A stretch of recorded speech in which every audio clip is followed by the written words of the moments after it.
Hi there, my name is Taylor Thoenes, and I am the CEO of Aculeo Technologies. What you're about to watch is a conversation between myself and Dr. Stephen Thoenes, who is our head entomologist here at Aculeo Technologies. We discuss weather patterns, heat accumulation inside of environments, and how all those things can come together to affect the behavior patterns of bees and wasps.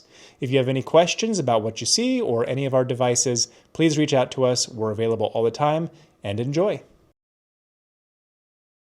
Typically, when we think of honeybee colonies or man-made hives, what we consider is they survive a long, cold winter and then grow in the spring once they have floral resources to collect. Every animal loves to reproduce, so they get to the stage of reproduction in a honeybee colony-wide thing called a reproductive swarm. And then that swarm goes and looks for a new place to live, while the old colony is inherited by a new queen and starts once again the whole process and cycle of storing food, which is a lot of extra carbohydrates in honeybees, which we call honey, and then they survive through the summertime and with the decreasing light into winter, and that our ideal of a long cold winter. But in the desert Southwest, we don't really have long cold winters, but we do have more of a resource dearth. So depending on where you are, you either have to deal with weather extremes or floral availability extremes. So this year in the desert Southwest, we've had all the right rain at the right times, and we've had different super blooms that are going on. I saw an article about the Mojave Desert is having a super bloom of all the different stuff, including Death Valley. We think of Death Valley as this dry, sere place that never has any life in it, but similar to the whole Southwest United States, where we had a mild, warm winter, but with lots of rain, we have lots of floral resources that are going on. So we've gone from a floral resource dearth to a floral resource superabundance, and the colonies of bees are taking advantage of that and working as long and as hard as they can simply to gather in all the floral resources and make their nests bigger and more healthy. So the ultimate consequences of that cycle on a normal year are that we would see them pop in at certain times, specifically when they're either going to be interacting with a structure or a business that we're going to be at, or when they're coming for resources that we have. Is that still going to hold true for this particular year that we're on now? One of the interesting things when you bring up resources is during our normal winter, we don't have calls about water foragers. But this year, we have a whole bunch of phone calls we're getting for bees on pools. And it's because it's 80, 85, 90 degrees already in the end of February, leading into the early part of March in the desert Southwest. So we have right now weather condition that is very, very warm that creates water deficit in the foragers for honeybee colonies, and they start collecting water from whatever sources are there, usually only from man-made sources at this point. So the number of water forages is up. We get a number of people that are calling because they have so many honeybees on their blooming plants that they think they're having a problem, but it's just a large number of foragers. So the fact that people and honeybee interactions cause all sorts of irrational fears and ends up having phone calls to a professional simply because they don't know how to handle the situation and they think it's dangerous. So that's the Southwest. Can you give me kind of an overview of how that might look in other parts of the country as well? So the Northwest, the Northeast, Southeast, and the middle of the country. The Southeast part will start there because they've had some intensely cold winter weather that had made it all the way down into Florida with freezing temperatures when normally they wouldn't have any at all. And so that their flowering is going to be delayed or severely stunted by the fact that they had these really late frosts. And the northeast part of the country had intense Arctic blasts of winter that have been coming through, and all of that doesn't really affect the number of honeybee colonies that are out there that had resources to survive. But what it does affect is the bloom time for when the plants start to recover and come out and provide food and floral resources for honeybees. I would expect not having any water foragers at all because it's been cold. Honeybees don't start flying until it's above 60 degrees Fahrenheit, so that if you have days where it doesn't get above that, you really don't have much bee flight at all. So you have to have really long consistent hotter days before you have honeybees having the ability to go out and forage. So just to play devil's advocate for a second, we just did, we sold a bunch of BuzzBox systems to an unnamed brand that has installed them at a bunch of different locations in Florida. And they're experiencing, at some of these locations, 80-degree days, right? So they're still experiencing quite, because it is still Florida after all. And even though we did have the cold weather depression that came through, I think they've bounced back, now that we're getting into the spring here. So if that combination of like having the repressed, I guess, spring in the very beginning of it with the warmer temperatures now, is that going to put more pressure on the animals to go and seek? Sure. Because when it's warm, they have to have food. You think of carbohydrates or honey in a honeybee system as the fuel that allows them to heat up their hives, keep it at a certain temperature, and then all of a sudden they can go out and fly. They have to have enough fuel to fly, and they have to go look for carbohydrates. And a lot of times when the plants start blooming, it's not the nectar producing plants that start first. It's ones that have a whole bunch of pollen, which is protein, but there's no carbohydrates. So it's really going to drive them towards human provided carbohydrates in the form of soda syrup or in the form of sweet drinks of any type. And places like bakeries, we get a lot of call from bakeries because the smell of a bakery reaches out into the environment, and the honeybees hone in on that as a potential source of sweetness and food. So they get very carbohydrate needy right at the beginning part when they start foraging in the spring. Across the United States, when it finally warms up, you're going to have a lot of bees searching for carbohydrates as they try to survive the last part of winter. I mean, I was just speaking with a restaurateur in Saskatchewan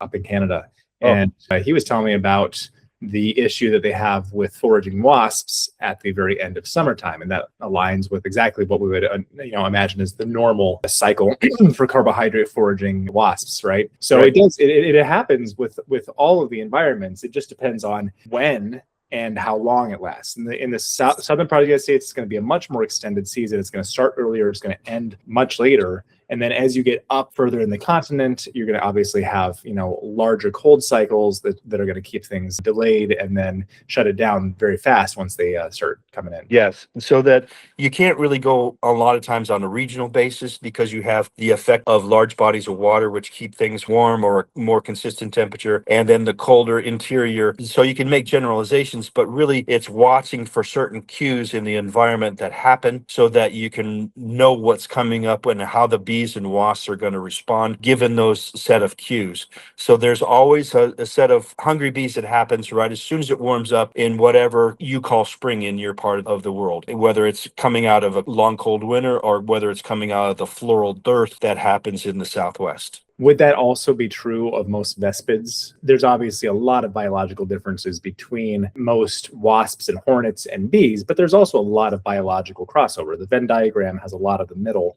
in there that they both occupy. Would you say it's mostly true that from what you know about 55, 60 degrees is the starting point for a lot of wasp species also, or is that mostly just bees? Wasps are a lot more solitary and they don't keep each other warm, which allows them to start earlier. And so you end up having more individual behaviors which requires slightly warmer temperatures for that to start. But one of the interesting things is the concept we call degree days in science. What it is you have a start level, a baseline level, and you start adding temperatures and degree days based on the amount of heat that is accumulating on that particular site or crop. And you know that at X number of degree days is when certain things become active. Plants will germinate or plants will put on leaves for the next year. Insects become active at a certain level. And so it's all an accumulation of heat that happens that releases all these different behaviors as you end up having different variations no matter where you are in the country, from south to north and east to west. It all is based on the scientific principle of degree days. When your threshold gets crossed is when you have certain activities that just happen. And people are sometimes surprised by that, but if they're watching and they're thinking about what's happening, then there isn't much of a surprise. It's just biology and it happens the same pattern every year if you're keeping track of temperatures. Yeah, that's from what I've read with wasps in general. That's exactly right. And, obviously you have the PhD and all this, and I don't, but this is the part that I have read about is that at a certain point, the queens that have been overwintering will wake up and it's usually like between 50 and 60 degrees. And then after a week or so of there being consistently warmer temperatures, especially once it reaches about 70 degrees, which is what, like 18 degrees C or so. Well, more like 20. You think of room temperature of 75 is about 25 degrees Okay, Celsius. so So 20 to 25 degrees in there. Once you start having days that are a little bit warmer like that, you're going to have a lot of foraging activity. Early in the season, that's going to be protein foraging. Later in the season, that's going to be carbohydrate foraging. And then as they get to the very end of the season, they're going to start seeking out those fermented sugar sources, which the idea of drunk wasps is always very funny to me. yeah. Seeking out their natural booze and fermented fruits and that kind of stuff.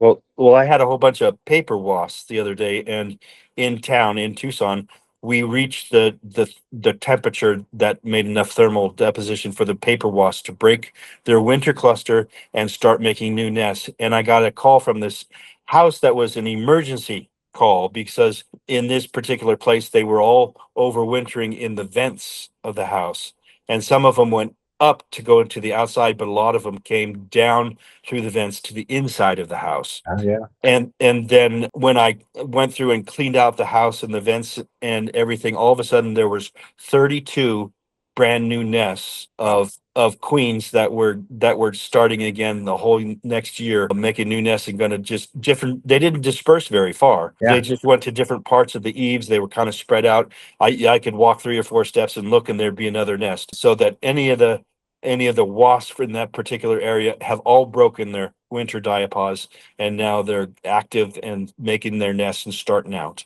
Got it. And so that same pattern, obviously, and anybody who's been in pest control for a while will know this, right? At a certain, you reach the thermal threshold in which the animals become active. So what is in relationship to what we can do as providers, but also how can we use the Aculeo product suite to make our lives easier when we're doing the preparation for flying, stinging insects?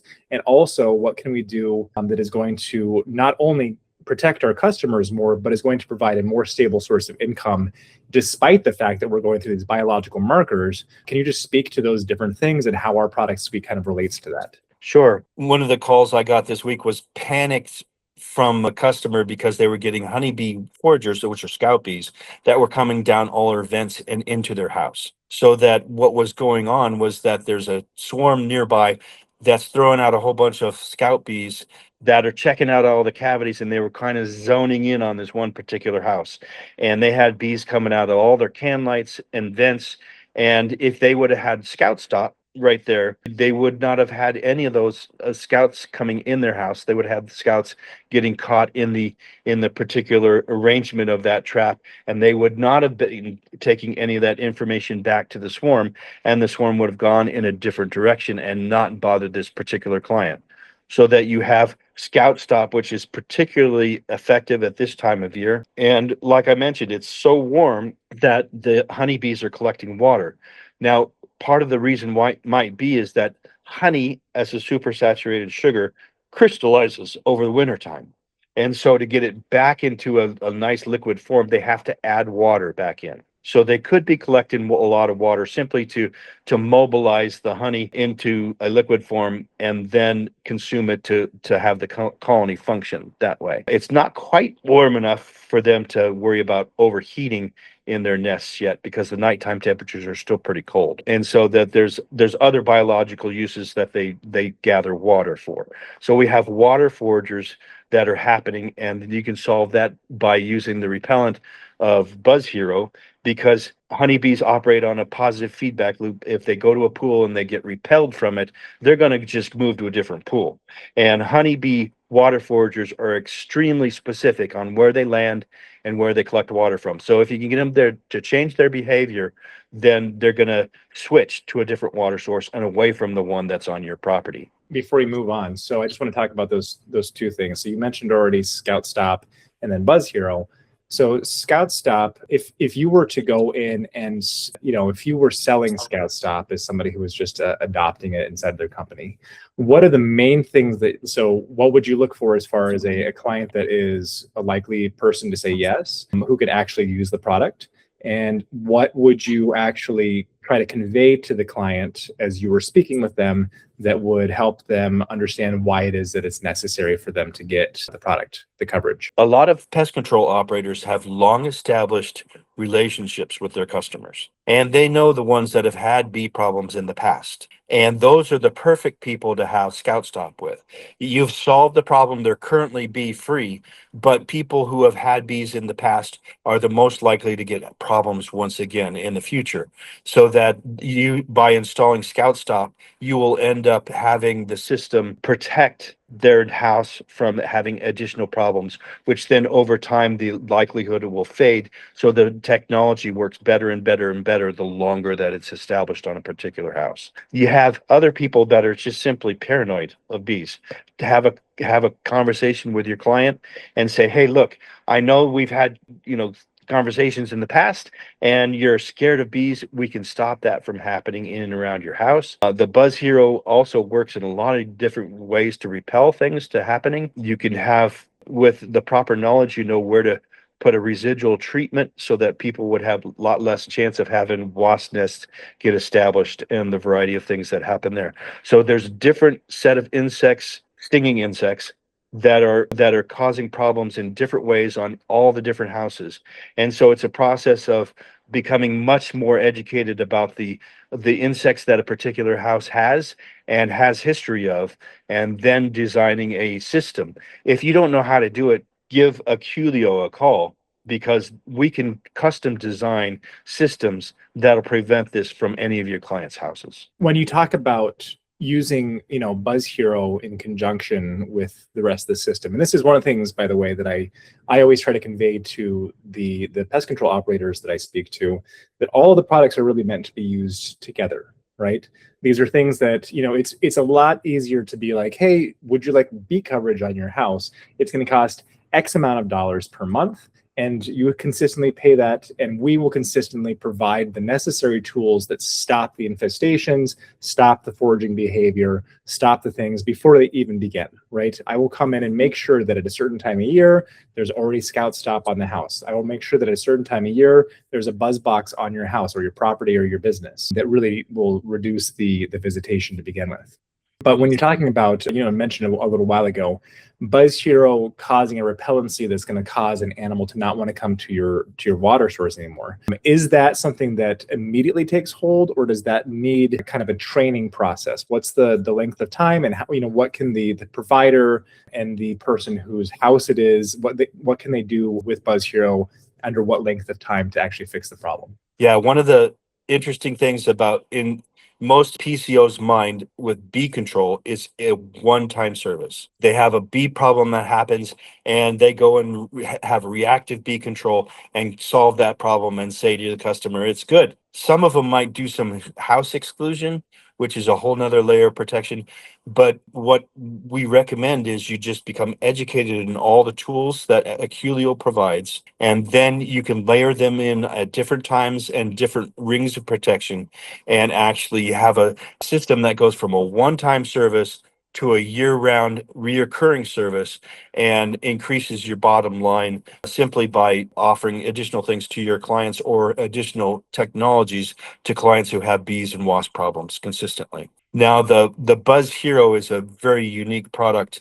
It's completely pesticide free, but honeybees and wasps don't like it. They don't like that really pleasant smell that has been put in there, and people do. So it's not a thing that is going to repel your people. It's just going to repel the insects that are the target insects. So the Buzz Hero is a great thing for temporary repellency from bees, but if you can get them over time to switch their behavior, then your client's house becomes safer and safer with repeated use. If you're doing intense summertime foraging for water on pools, then each treatment lasts about an hour and a half, but there's certain times of the day that the honeybees are much more active than others on water foraging. So they run up to the end of nighttime when they've been confined in their nests and they haven't been able to fly. And then as soon as it's light, the first foragers that are going out are all water foragers, because the colony has run out of moisture and water, and it's vital to keep the brood, the developing babies, very, very moist. About 90 to 94% is the optimum of the percent humidity for raising brood. And so they have to have water for source for that, and also keeping the nest cool enough so it doesn't melt down. At the beginning of the day, you have a lot of water foragers that come out, and resulting in a lot more water foragers earlier in the day on pools and man-made water sources. Now, the water sources that are the most attractive are the ones that incorporate natural rock. So it's really interesting where some of the old tile pools have a lot less bee pressure than the more modern ones in design, which have a hot tub with an overflow of natural rock area and then the body of the pool. And then they stick boulders in on the side so that there's all this natural rock that touches the surface of the water. And that's where the honeybees concentrate their activity, because they vastly prefer to land on natural rock, stick out their tongues in and collect a drink of water. And each honeybee that lands on a particular spot marks it with her individual odor, and then she'll go and drop off her load of water, and she'll come back and land in that exact same spot over and over and over again, because she knows that's a safe location. So if you make it unsafe, then she'll switch. And any of the hives that are out there in nature are using multiple water sources. So you just take the one that's your client, you treat it on a regular basis, and you change that behavior, and all of a sudden you have a protected house that is not having water foragers, as compared to one that has a whole bunch and is disrupting the swimming activity and making people worried about people getting stung. What I'm hearing in relationship to like kind of the theme of what we're speaking here is that there's always going to be an inciting event of some sort, and that's going to lead the animal to do the thing that in our particular case we're not super happy about. In the case of the scouting behavior, which would be solved with scout stop, that's going to be the warming up of the environment mixed with the gathering of resources, and then ultimately the division, which leads to the swarm, and then the seeking of a new place to make a hive. In the case of what we can solve with Buzz Hero, and Buzz Hero's label has been expanded greatly, and I can talk about that in a second, but the primary way that it was, or the primary thing that it was developed for, was for their water sources. And so it's going to be like more of it's interesting. It sounds to me like there's a kind of almost an inverse U curve, or where there's right at the beginning they need a lot of water to rehydrate their honey. Then there's not going to be as much pressure on the human sources, and it's going to go back up as the temperatures rise and they have to cool their houses, right? So there's this kind of I guess is it a traditional bell curve? Yeah, there's a dip in there. Yeah. The biological reason why is that if they collect a lot of nectar is 80% water, 20% solid, and they convert it into honey over time, and they're evaporating all the water off of it so that there's water of source available within the nest, simply because they're collecting nectar at that point and they're evaporating the water off of that. So that they're solving their own water problem for a period while they're collecting nectar. But then once the nectar flow stops, they have to collect water to keep their nest cool. And every colony of bees always seems like it's hungry. And so when they have a whole bunch of foragers, they're going to go look for any carbohydrate source that's out there, because that's where their gas station is. That's where they're going to refuel and get all the energy that they need to function as a community. So that when there's no flowers that are blooming, the only sources of carbohydrates are man-made at that point.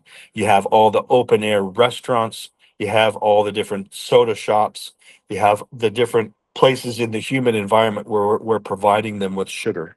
And that's where they go. Got it. And so that's kind of the next progression here, right? So we've got the early part of the season can be solved with a scout stop. Second part of the season and into the summer. Throughout the summer, it can be really an applicable time of year for Buzz Hero. But right in the heart of the summer and into the fall, going all the way until winter, and depending on where you're at in our part of the country, it really is super year round. There is going to be a sugar foraging pressure as well, because we are the dominant source of carbohydrates. And as you have said, that's the gasoline that makes these little guys go, or little girls go, right? So we need to intervene at a client's location, especially if that client has a tremendous amount of sweet things that they are already producing.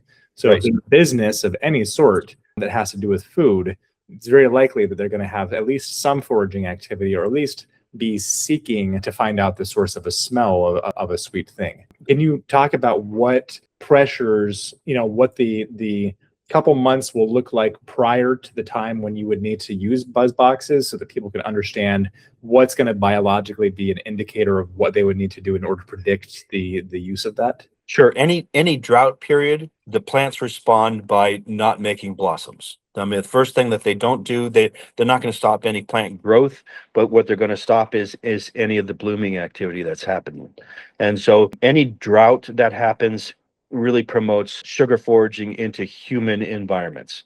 And then it's interesting when we think about flowers, we think of, oh, all flowers have pollen and nectar, and it's really not something that you can say at all, because some of the flowers have pollen and nectar to get as a floral reward to get the pollinators to come to them. So a lot of different flowers have pollen only, so there's no nectar in them. The plants that bloom in our particular fall are all pollen producers, but there's no nectar in them. So once we finish the big desert legumes like the palo verdes and mesquites in our area of the world, then all the nectar shuts down until the next spring. So that the honeybees, if you've done any studies like I have on how well they manage their energy resources, they have periods where they gather a lot of energy resources in the form of nectar, and then there's times of the year when they manage very carefully and the weight of the colony doesn't change at all through time. And so you end up having very careful management, but they're doing that by finding all the sources of nectar they can glean from. So anything that smells sweet at certain times of the year is going to gather a lot of attention from honeybees. Not so much particular the native bees, because they're more keyed into their particular flower, and their life cycles are really adapted to that particular blossom type. But the honeybees are the generalists, and they have to have that energy to fuel that big colony that they have. And so they run into times of the year starting in July or August, but particularly in August, September, and October, where there's flowers that are still blooming and the population is growing because those flowers are providing them with pollen, and they make pollen into bee biomass, but there's no nectar available in the environment. So they really have to have something that is giving them carbohydrates, or they start to starve and they're not going to survive the winter. Towards the end of winter, some of the colonies get into carbohydrate shortage because they've used up the resources that they had collected through the year. So by the end of winter, they have a period where there is an intense amount of carbohydrate foraging that goes out. And so in our area of the world, that happens in late January, February. And then you have all these little places that are just mobbed by honeybees because they've been found by a nearby colony. Got it. So if you were to, I guess, enter from the perspective of, let's talk about it from two lenses, the perspective of a pest control operator, they're going, hey, I see that you guys have this suite of tools that we can use. What is the best entry point to try and gain clients for a bee program? Is that now? And right now, what would they be using as kind of the wedge product to get in there to start things off? And then also, if you could speak about, hey, if I'm a hospitality person and I'm trying to protect my property, what is it that I can use right now what would be the best tool for me to protect my patio, my outdoor dining area, maybe the guest spaces that see those adjacent, large airflow areas? And I would just say that what you have to have is knowledge of the tools that are available. And if you see something happening, say, which of the tools that I have are best available for me to use. So that if you have the start of this year and you start to have bees that are coming to your open air patio where the customers are dining, you can use the Buzz Hero to change the environment and make the bees switch. But if they're coming to your patio, they're going to they're looking for carbohydrates, particularly at the end of winter. And you can put out the buzz boxes and switch all the behavior up onto the buzz box. So how would a buzz box be more attractive than the drinks and stuff that are at the table? Now, this is how it works. The buzz boxes are a consistent source of carbohydrates as compared to the more transitory ones, which are the trash cans or the drinks at the table. They're there for a short period of time, but you can't send somebody that's forager back and back and back to the same spot over and over again, because they're transitory and they change. But a buzz box is a consistent source. And then we use a particular unique mix of syrups so that the smell in a buzz box is completely different than anything else that's available in the environment or the patio. So that when they go back to the hive and they share a little bit of the food that they've found, it comes with a particular odor, and that's a very important cue when the bee gets within range where the buzz box is. She simply smells it down, so that they can detect it by having a unique odor that is then part of the whole forager recruitment process. And so all the attention switches from the transitory all the attention switches from the transitory sources into the ones that are consistent and the buzz boxes. And then you can incorporate a control. And all of a sudden, all the foragers that know where the patio is, where the restaurant is, and where the buzz box is, they end up getting eliminated. And it's created a blank space within the honeybee's foraging radius. They're going out 360 degrees, and they're relying on positive feedback to have the foragers go towards different resources in all different directions. But if you eliminated all the foragers that know where that one particular location is, then you've vastly reduced the chance and the knowledge of where that location is. And so you end up having a period of time where there's no honeybees foraging in that particular direction or towards that particular thing. And at some point in the future, they're going to reestablish, there's going to be new ones that spread into a new area, and then find the buzz box again, and the whole process starts over and over and over again. But if you're dealing mainly with residential customers, you want to stress to them the scout stop and using Buzz Hero in and around different vantage points, like penetrations into the house around scuppers or water flow, and all the different penetrations where the vents are coming up through the roof. There's lots of different places that honeybees will actually get in there and find a way into the living space of the house. And the scout stop will stop that, and the Buzz Hero applications will also make it to where they're going to check out somebody else's house long before they'll check out your client's house. And so there's a whole suite of products that you can build different layers in depending on what the problem is. But the major things that happen, we can take care of with our technology. So if you are somebody that is, I guess, a residential owner of, let's say, an HOA, let's say that you're the manager of an HOA, and you have these different issues that crop up over the course of time, and you are looking to use, yeah, the Aculeo products look really cool. I'm interested in buying some of them. To kind of bring me through which products I can use by myself and which products are really best to be, used in cooperation with whatever pest control company it is that I'm already engaged with. Can you kind of walk me through which ones are which and how I would go about using them? Well, the key to the whole thing, a lot of the different technologies of pheromone that we've developed, and it's called Buzz Beacon, because it brings in bees from a lot of different biological situations. You end up having the pheromone and the smell that will bring in the honeybees to the different devices. One of the devices, called the Buzz Box, actually incorporates a pesticide, so that if you're not licensed to use pesticides in that situation, you really should have it done by a professional pest control operator and not by an individual homeowner.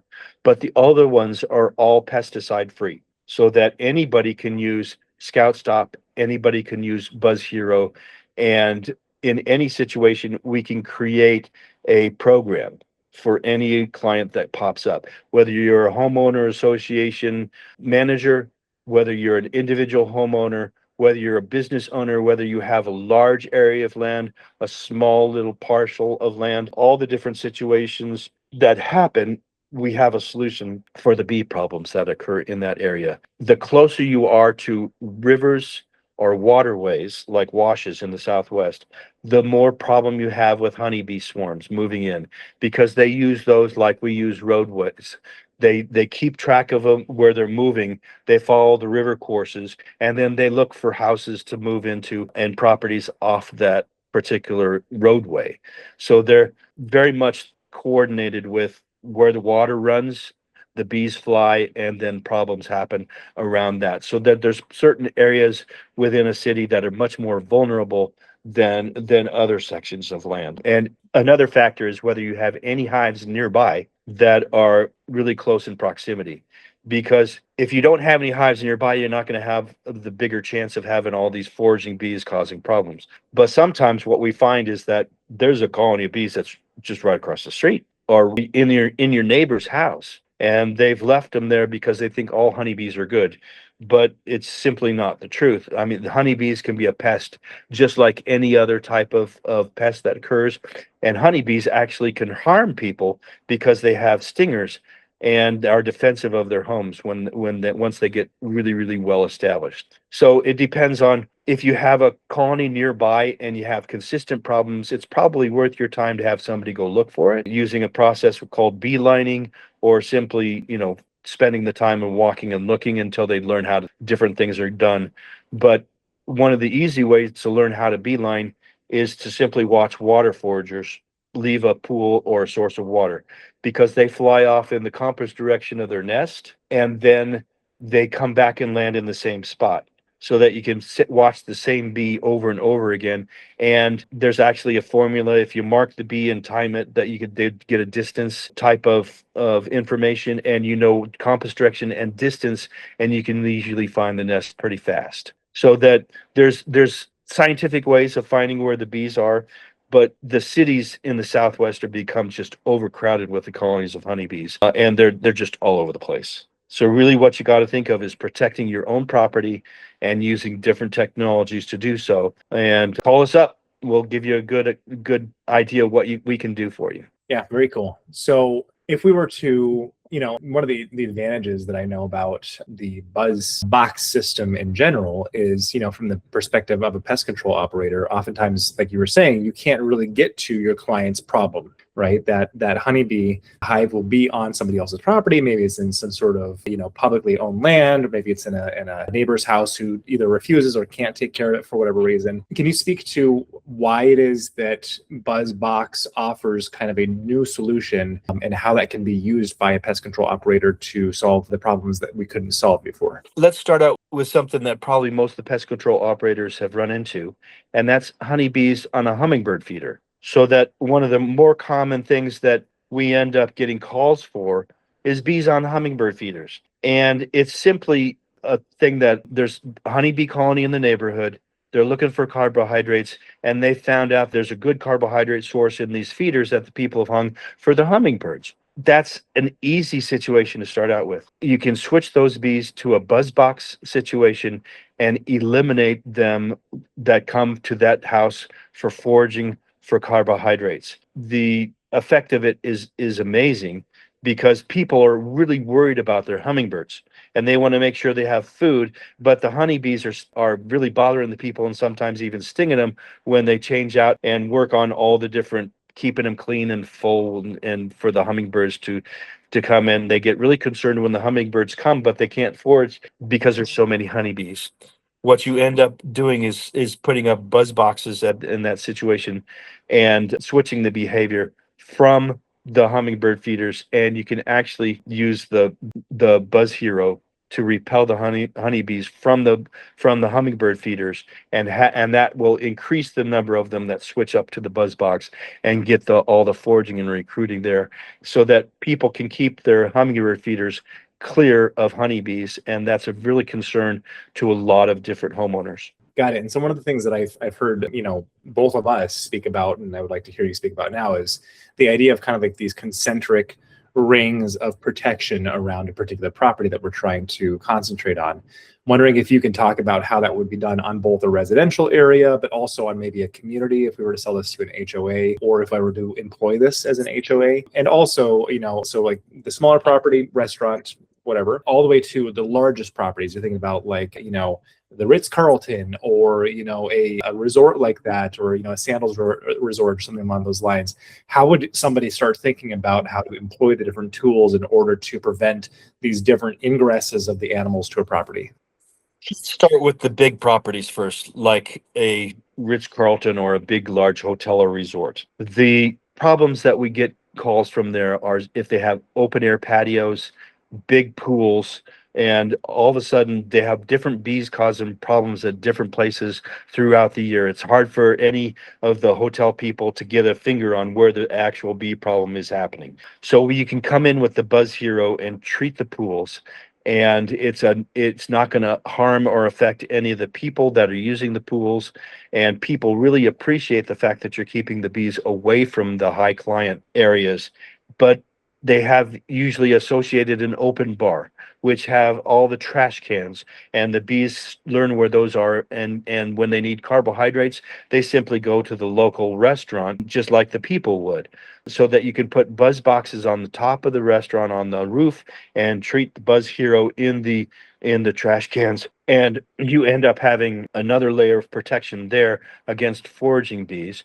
And then a little bit further out or on particular buildings that have had bee problems in the past, you can use the Scout Stop and all the stuff to stop honeybee colonies from invading the area, setting up colonies that might be 5 or 6 stories up on the building and hard to reach. So you can use the technology of the Scout Stop, or if you want the information, we can teach you about how to use swarm traps so that the units are caught long way as the swarms are coming in from the neighborhood, and they don't reach anywhere close to where the resort is. And you just use technology to control the whole big huge area that is the resort, identifying honeybees as the problem insect and incorporating all the different technologies. Also, at different times you will have wasps that will come for either water, or in particular in the desert Southwest, we have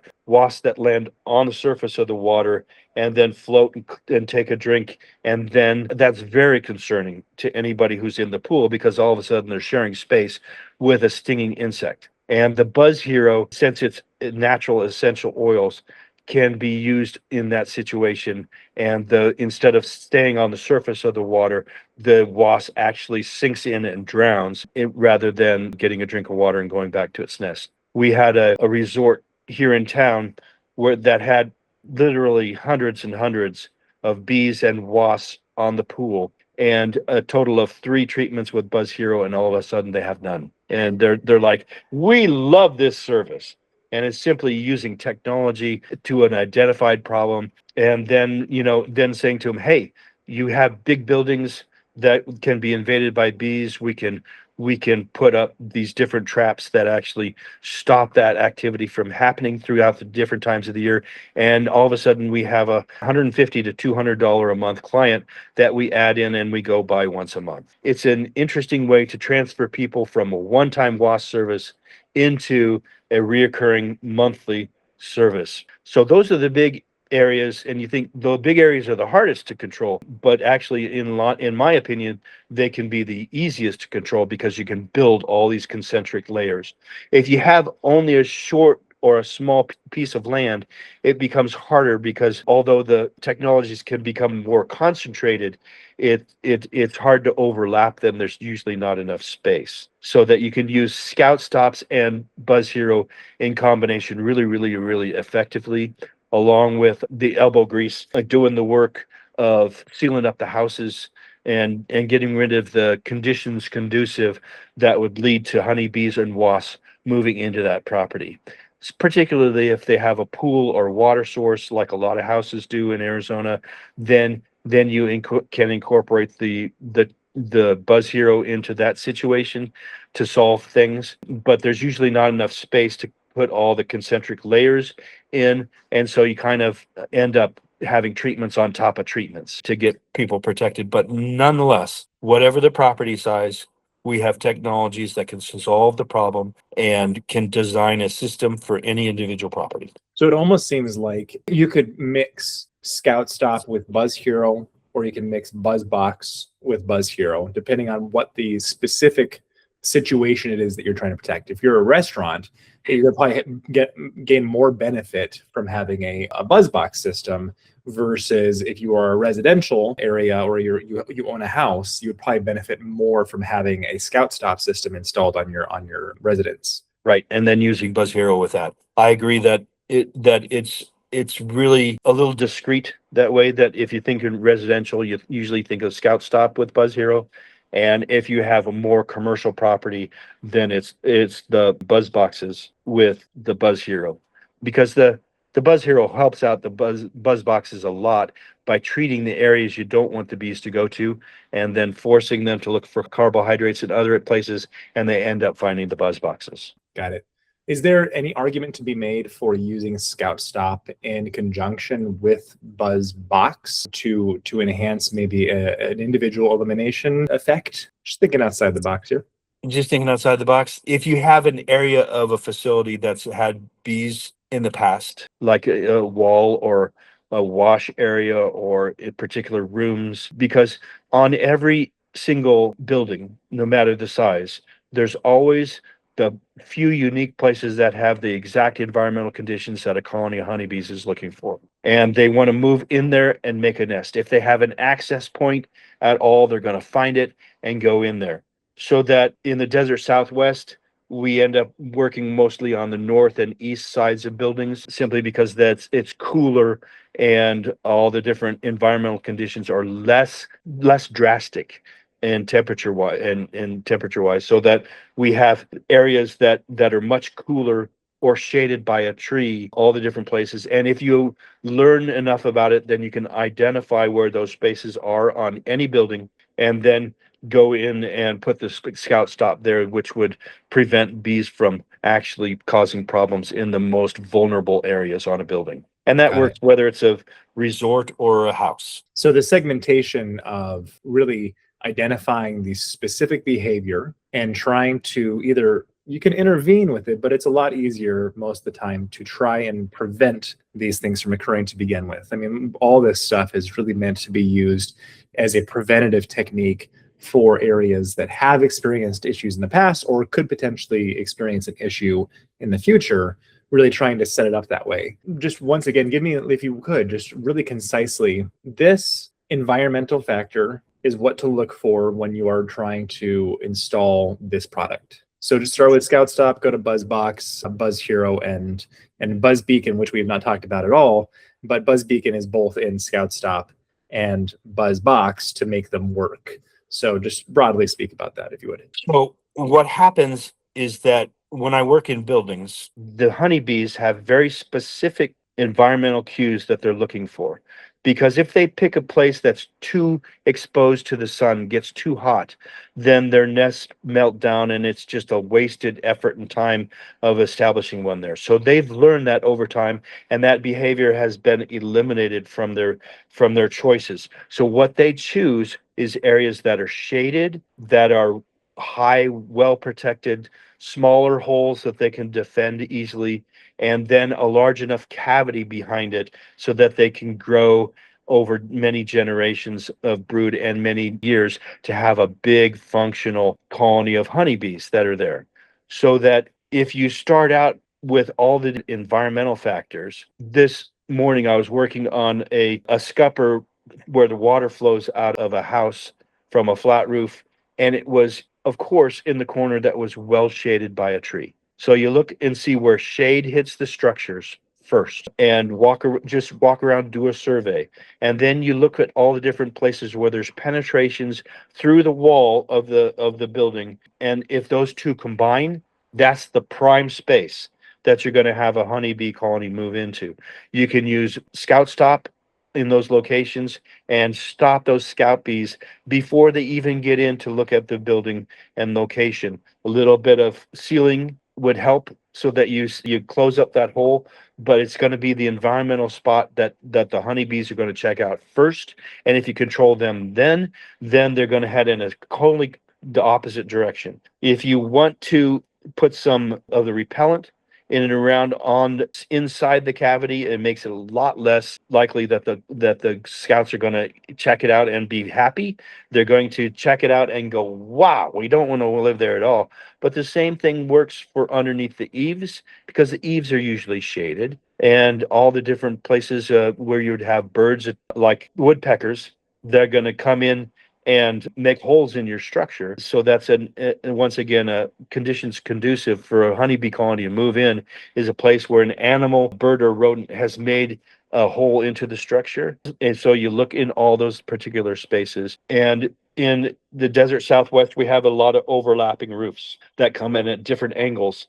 And all that does is provide shade for the bee colony that's going to come and find space up there. Because I know from working on lots of different houses that the people who built that house didn't finish way up to the corner. They only finished as far as they could reach. And a lot of time that doesn't equal each other. So there's always holes that are in a structure. And if it fits the environmental conditions of a honeybee colony, that's where they will go. That's where you need to use the technology of the scout stop and the different broad application that can be done with the Buzz Hero, and then all the different parts around pools. People are always confused that they say there's a whole bunch of honeybees there. There must be a nest. And I get calls for pools all the time. And I'm like, it's going to be water foragers. No, there's so many of them in this place. There's got to be a hole there. And there never is, because a pool is not made with cavities in it. A pool is a solid piece of cement. And so really,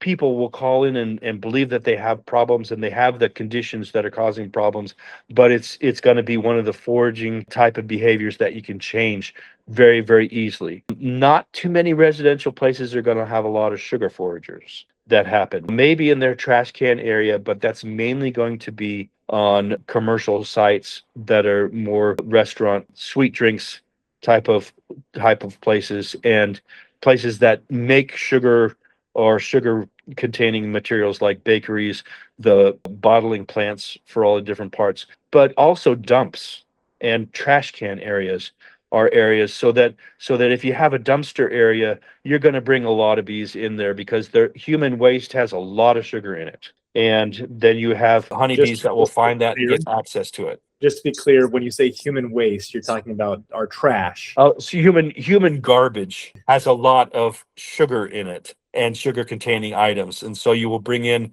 those bees. No matter if you have an open air restaurant, it doesn't do you any good if you can't throw away your trash, because there's so many bees on the trash cans. Like in convenience stores, for example, they're not really making anything there, but they have a lot of sodas that are thrown into the trash, particularly by the gas dispensing units.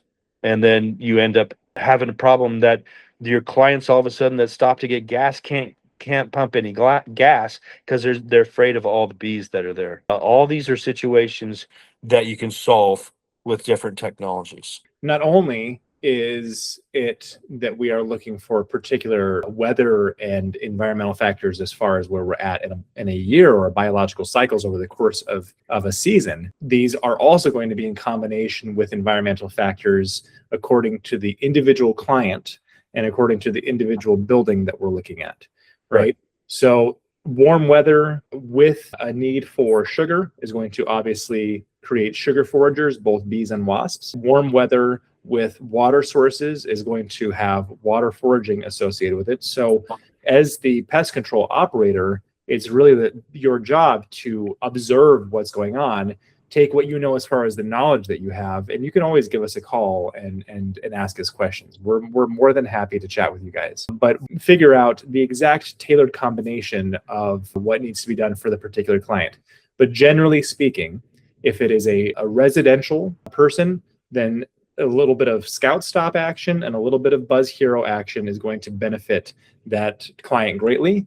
If it is a restaurant or a facility that is a single facility that has, availability as far as resources inside of the sugar realm, then that's going to be Buzz Box mixed with Buzz Hero on the trash cans. And then if it's a larger facility, say a Walmart or a resort or a hotel or something like that, then you can probably use all three depending on what exactly the layout is of that particular area and facility. Does that all sound pretty much about right? Yes. And the biggest message, I think, is no longer do you want to have your clients call up and say, I have a bee problem, and you show up and say, I don't know what to do. Because we have technology for every situation. What you need to do is educate yourself of which ones to use so that you don't go, I don't know how to take care of this problem. And so we have a solution for you. Simply get a hold of us, talk to us, educate yourself, and gain access to the technology that Aculeo provides. And again, if you find yourself in a situation where you're still like, I don't know, call us. Call us. We know. We've seen a gazillion versions of exactly the thing that you are dealing with. We're more than happy to suggest a layout. We're more than happy to do visual consultation, FaceTime, or over Google Meet. We're more than happy, if it's a large enough client, to potentially fly out and figure out a solution with you. So please do be in contact with us. We're more than happy to chat. Anything else that we should know before we enter our conversation here? Make bees from one-time services into reoccurring revenue. Get a hold of Aculeo. If you don't know how to do it, we'll teach you. Yep, absolutely. Let's make that extra income source. It's not that hard to do, and we'll be happy to show you how.